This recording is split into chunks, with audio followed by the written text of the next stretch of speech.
আসসালামু আলাইকুম বন্ধুরা, কেমন আছেন? আশা করি সকলে ভালো আছেন। জাল পাতা হয়ে গেল, চলে সাথে সাথে আসলাম মাছ ধরে নতুন গেল। একটা পলি মাছ, ভিডিওতে। চিতল চিতল। তো আজকে চলে এসেছে শামীম ভাই মাছ ধরতে নদীতে। 25 ফুটে জাল নিয়ে আসছে নদীতে মাছ ধরতে। তো নদীর পানি কাল রাতে অনেক পানি ছিল, তো রাতের ভিতরে অনেক পানি শুকায় গেছে, সেজন্য চলে এসেছে মাছ ধরতে।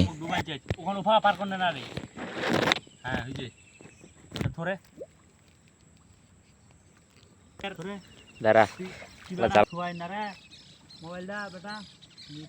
দাঁড়া দাঁড়া দাঁড়া, হেলি না তাই, হেলি না, তুই ধরে দা, একটু ধরে দা, একটু ওই সাইড ধরে দা, ধরে দা, কয়েকটা পট ছাড়ে তুমি আগত।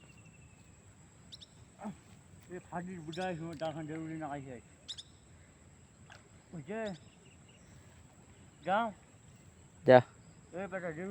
যা, টান এলা, ধরবা টান,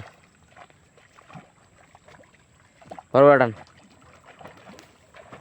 ধরবা টান, ধরবা টান, ধরবা টান,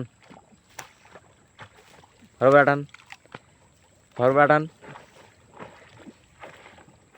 যাও। এই শালা থাও দে, থাও দে রে,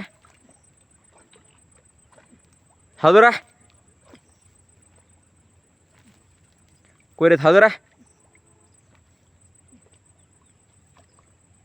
এই শালা থাও দে।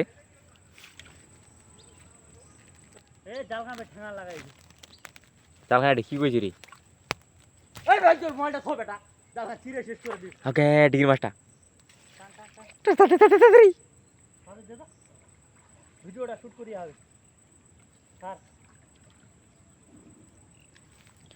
বালের জাল বানাইছি শালা, এলা কোন জাল বানাইছি?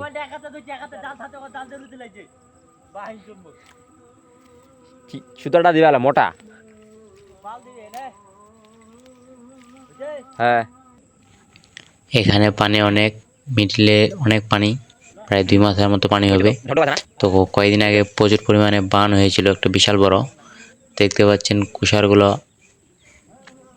মাটিতে কিরকম হয়ে গেছে, যে উপরের অংশগুলো দেখা যাচ্ছে সবুজ, ওই পর্যন্ত পানি ছিল।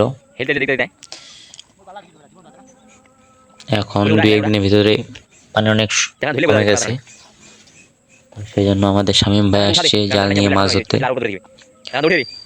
তো 25 ফুটের জাল নিয়ে, তো 2-3 দিন আগে এখানে একটা বড় ফাঁসের জাল দিয়ে মাছ ধরলে অনেক বড় বড় মাছ পাওয়া যেত।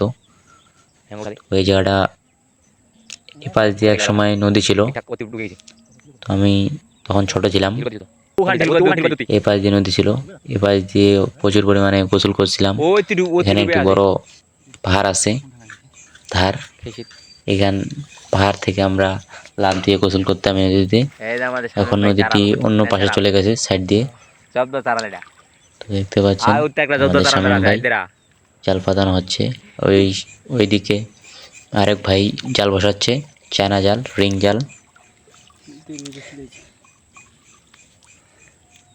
জাল অনেক দেড় পেছি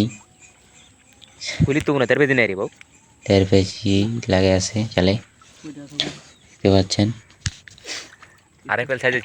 জাল পাতার পরে পরে একটি মাছ ধরেছে, ফলি মাছ। দেখতে পাচ্ছেন একটি ফলি মাছ ধরা পড়েছে।